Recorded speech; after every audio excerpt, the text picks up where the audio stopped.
Dear students, आज हम political science की 12th क्लास की फर्स्ट बुक का unit 4 south Asia and contemporary world की फर्स्ट वीडियो देखेंगे।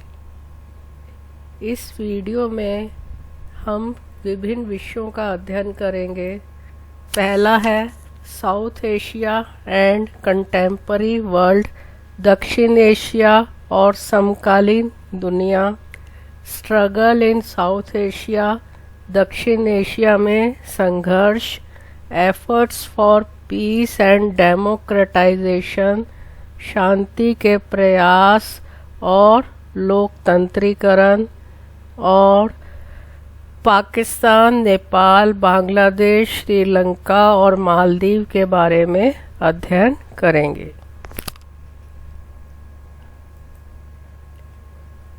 साउथ एशिया पॉलिटिकल, ये आपको मैप में दिखाया गया है। इसमें दक्षिण एशियाई देश और उनकी राजधानी दिखाई गई हैं। भारत का नक्शा भी दिखाया गया आपको। भारत की राजधानी दिल्ली है। मालदीव्स आपको भारत के नीचे दिखाई दे रहा है। मालदीव की राजधानी हिमालय है। अफ़गानिस्तान पाकिस्तान के ऊपर दिखाया गया है। अफ़गानिस्तान की राजधानी काबुल है। नेपाल की राजधानी काठमांडू। श्रीलंका की राजधानी कोलंबो है। पाकिस्तान की इस्लामाबाद है। बांग्लादेश की ढाका और भूटान की थिम्पू राजधानी है। तो आपने दक्षिण एशियाई देशों के नाम भी याद करने हैं और राजधानी भी याद करनी है। अब इस स्लाइड में दक्षिण एशियाई देशों के झंडे दिखाए गए हैं। इनको आप ध्यान से देखें और दिमाग में रखेंगे। तो इसमें आपको ये क्वेश्चन आ जाता है कि ये किस देश का झंडा दिखाया गया है। जैसे नेपाल का आपको क्वेश्चन आ जाएगा, ये किस देश का झंडा है, तो वहाँ पर आपने एमसीक्यू में क्या लिखना है, ये नेपाल का झंडा है। दक्षिण एशियाई देशों की भौगोलिक विशेषताएं क्या हैं, अब इसके बारे में हम पढ़ते हैं। दक्षिण एशियाई की प्रधान सीमाएं हिंद महासागर है, एक तरफ हिमालय है और एक तरफ अफ़गानिस्तान है। अरब सागर की सीमाएं भारत और पाकिस्तान के पश्चिम में है और बंगाल की खाड़ी की सीमाएं भारत और बांग्लादेश के पूर्व में दिखाई गई हैं। दक्षिण एशियाई देशों में क्या समस्याएं हैं। एक तो दक्षिण एशियाई देशों, जिन देशों की सीमाएं एक दूसरे से मिलती हैं, उनमें सीमा के मुद्दे हैं।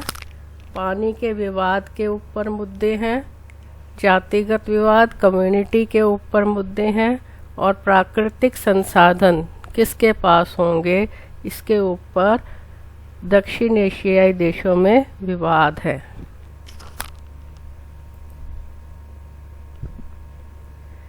दक्षिण एशियाई देशों में डेमोक्रेटिक सिस्टम क्या है, वहाँ पर राजनीति किस प्रकार की है, पॉलिटिकल सिस्टम क्या है। दक्षिण एशियाई देशों में इंडिया और श्रीलंका के अंदर लोकतांत्रिक प्रणाली है। पाकिस्तान और बांग्लादेश के अंदर लोकतंत्र भी है और वहाँ सैन्य शासन इस सबसे ज़्यादा है। नेपाल, मालदीव और भूटान में साम्राज्य, संवैधानिक राजतंत्र और लोकतांत्रिक प्रणाली है।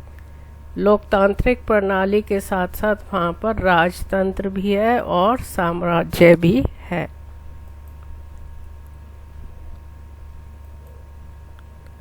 सबसे पहले हम पाकिस्तान के बारे में पढ़ेंगे। पाकिस्तान को स्वतंत्रता 14 अगस्त 1947 को मिली।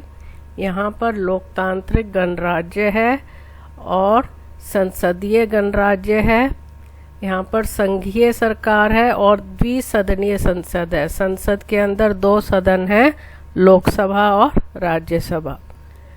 चित्र में आपको पाकिस्तान का झंडा दिखाया गया है जो सफ़ेद और हरे रंग का है, जिसमें चांद और एक स्टार दिखाया गया है। पाकिस्तान में कार्यपालिका में प्रेसिडेंट 9 सितंबर 2018 से डॉक्टर आरिफ एबी हैं और पाकिस्तान के प्राइम मिनिस्टर 18 अगस्त 2018 से इमरान खान हैं। पाकिस्तान के अंदर कमज़ोर लोकतंत्र है। कमज़ोर लोकतंत्र होने के कारण क्या हैं? Social dominance of military, aristocracy, religious leaders and land owners.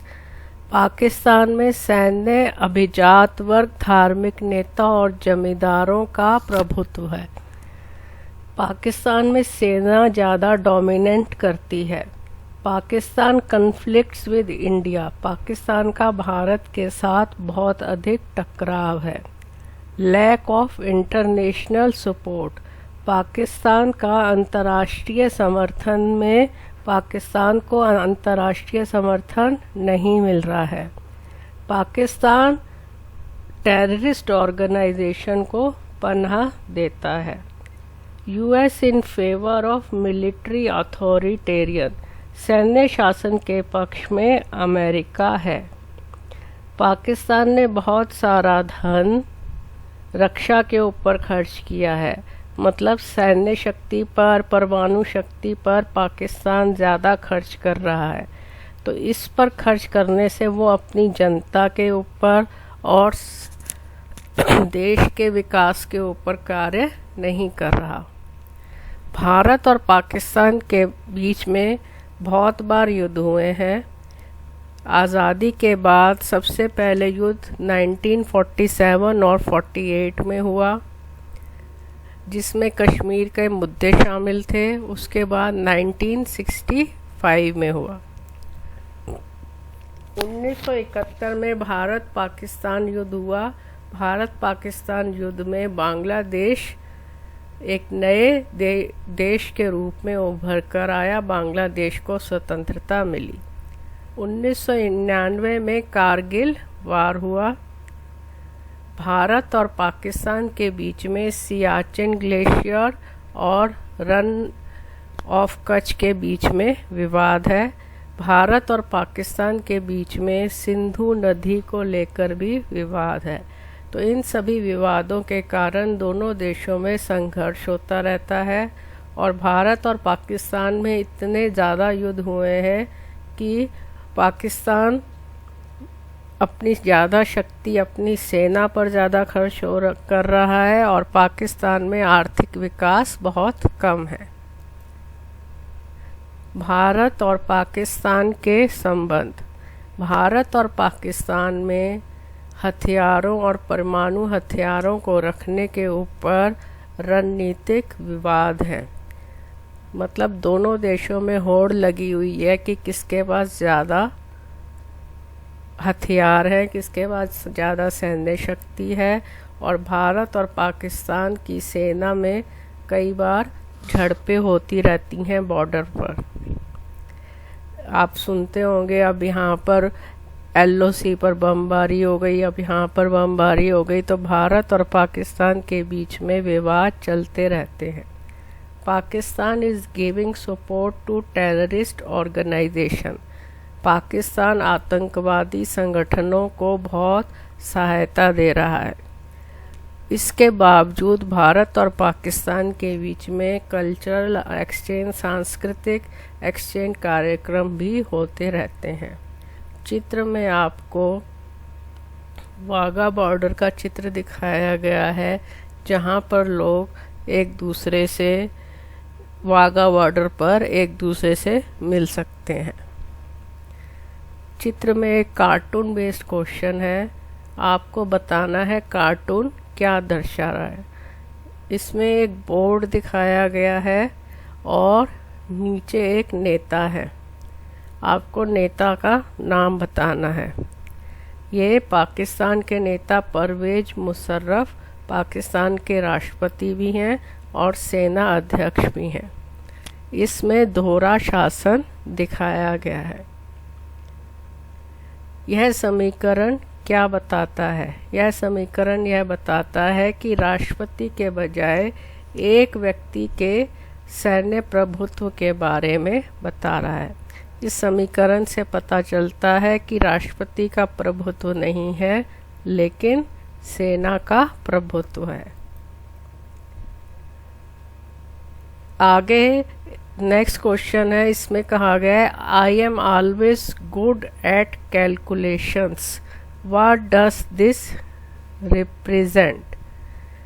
मैं हमेशा गणनाओं में अच्छा हूँ, इसका क्या मतलब है? It shows that Musharraf wants to command the country military and administratively both to strengthen his power, because the president's survival is not easy without military support. यह दर्शाता है कि परवेज़ मुशर्रफ अपनी शक्ति को मजबूत करने के लिए देश को सैन्य और प्रशासनिक रूप दोनों से कमान देना चाहते हैं, क्योंकि राष्ट्रपति का अस्तित्व सैन्य समर्थन के बिना आसान नहीं है। परवेज़ मुशर्रफ का यह मानना है कि देश का अस्तित्व, देश राष्ट्रपति का अस्तित्व तभी होगा जब उसको सेना का समर्थन मिलेगा।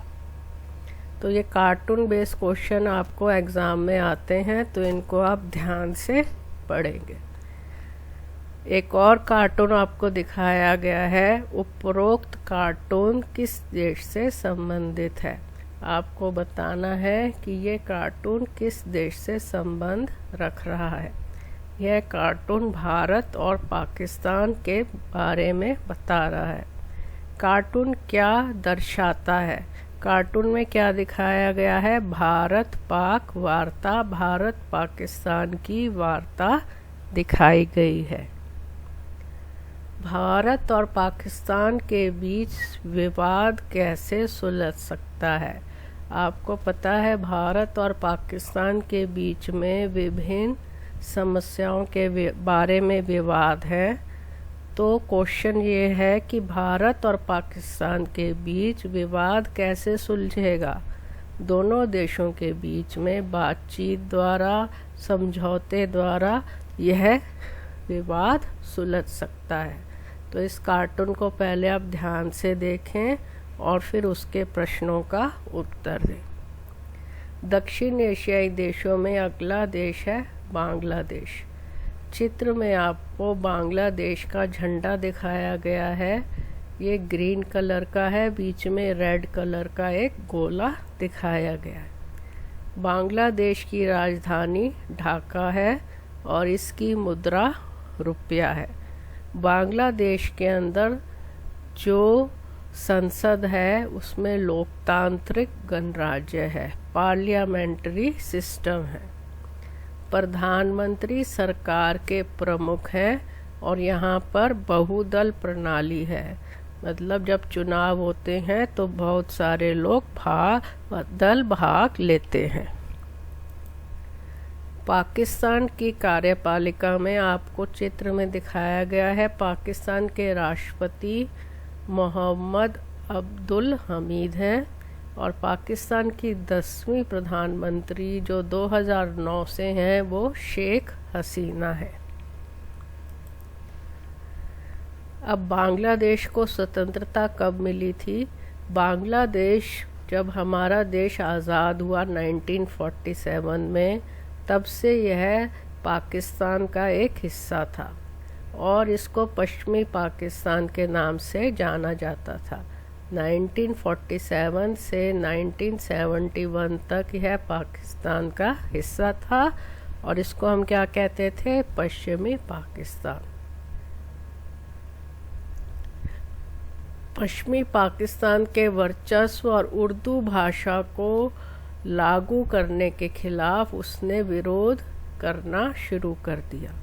इसको हम कहते थे पूर्वी पाकिस्तान। और पश्चिमी पाकिस्तान कौन सा हुआ? जो अभी पाकिस्तान है। और बांग्लादेश हुआ पूर्वी पाकिस्तान। पश्चिमी पाकिस्तान का इस पे वर्चस्व था और वो यहाँ पर उर्दू भाषा को बढ़ावा देना चाहता था। पश्चिमी पाकिस्तान के प्रभुत्व के खिलाफ एक संघर्ष शुरू हुआ जिसको शेख मुजीबुर रहमान ने किया। पश्चिमी पाकिस्तान के कब्ज़े को उसका संघर्ष शुरू हो गया और वो शेख मुजीबुर रहमान ने किया। पूर्वी पाकिस्तान के लोगों ने भारत सरकार से मदद मांगी और भारत की सरकार ने उनकी मदद की।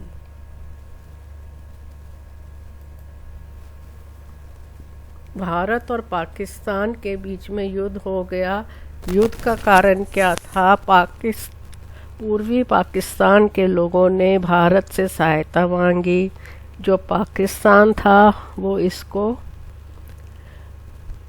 सहन नहीं कर पाया और भारत पाकिस्तान युद्ध शुरू हुआ। भारत पाकिस्तान युद्ध के बाद पाकिस्तान के सशस्त्र बलों ने आत्मसमर्पण कर दिया क्योंकि पाकिस्तान युद्ध में हार गया था। 16 दिसंबर 1971 को ढाका में बांग्लादेश मुक्ति युद्ध समाप्त हो गया। 16 दिसंबर 1971 को ही यह एक स्वतंत्र लोकतांत्रिक देश बना। जब भारत और पाकिस्तान की लड़ाई हुई, जब आपको चित्र में दिखाया गया है कि पाकिस्तान के जो हेड हैं वो आत्मसमर्पण कर रहे हैं। भारत और पाकिस्तान के युद्ध के बाद बांग्लादेश लिबरेशन हुआ, बांग्लादेश आज़ाद हो गया। 1971 में बांग्लादेश में संसदीय शासन था और वहाँ के प्रधानमंत्री थे शेख मुजीबुर रहमान। 1975 में यहाँ पर राष्ट्रपति शासन शुरू हुआ और एकल पार्टी थी और इस पार्टी का नाम था अवामी लीग पार्टी। 1975 से 1978 तक यहाँ पर सैन्य शासन चला और इसके नेता थे जनरल जिया उर रहमान। 1978 से 81 तक यहाँ पर बहुदल प्रणाली थी और बांग्लादेश के राष्ट्रवादी पार्टी यह चुनाव जीती थी। 1982 से 90 तक यहाँ पर सैन्य शासन चला और जनरल इरशाद इस वक्त यहाँ के नेता थे। बांग्लादेश सरकार में जो 1951 में सरकार है वो पहली कार्यवाहक सरकार के उद्देश्य से आई और यहाँ पर लोकतंत्र शुरू हो गया। बीएनपी और अवामी लीग के बीच अविश्वास के कारण 1996 में 6वीं संसद द्वारा कार्यवाहक सरकार का गठन किया गया। 1996, 2001 और 2008 में चुनाव आयोजित किए गए। 2011 में जो अभी सत्तारूढ़ पार्टी है अवामी लीग पार्टी ने सरकार संभाल ली। बांग्लादेश में सामाजिक मुद्दे क्या है? जो देश की सामाजिक मुद्दे हैं, महिलाओं के अधिकार हैं, धार्मिक स्वतंत्रता है, आधुनिकता, शरिया कानून व्यवस्था और औद्योगिकरण। तो बांग्लादेश क्या है? एक 1971 में आज़ाद हुआ और बांग्लादेश की जो राजधानी है, आप क्या क्या याद रखेंगे इसमें? जो बांग्लादेश है इसकी राजधानी ढाका है और इसकी मुद्रा रुपया है और बांग्लादेश के अंदर बहुदलीय प्रणाली है। और आप इस झंडे का याद रखेंगे और आप याद रखेंगे बांग्लादेश जो है 1971 में आज़ाद हुआ। जब बांग्लादेश आज़ाद हुआ 16 दिसंबर 1971 को। तो इस वीडियो में हमने पाकिस्तान और बांग्लादेश के बारे में पढ़ा। आई होप आपको यह वीडियो समझ आई होगी। तो इस वीडियो को लाइक और सब्सक्राइब ज़रूर करें और वीडियो को ध्यान से देखें। स्टार्टिंग में आपको दक्षिण एशियाई देशों के बारे में बताया गया है। फिर इस वीडियो के अंदर हमने पाकिस्तान और बांग्लादेश के बारे में पढ़ा है। तो ये वीडियो को लाइक और सब्सक्राइब करें। Thank you very much.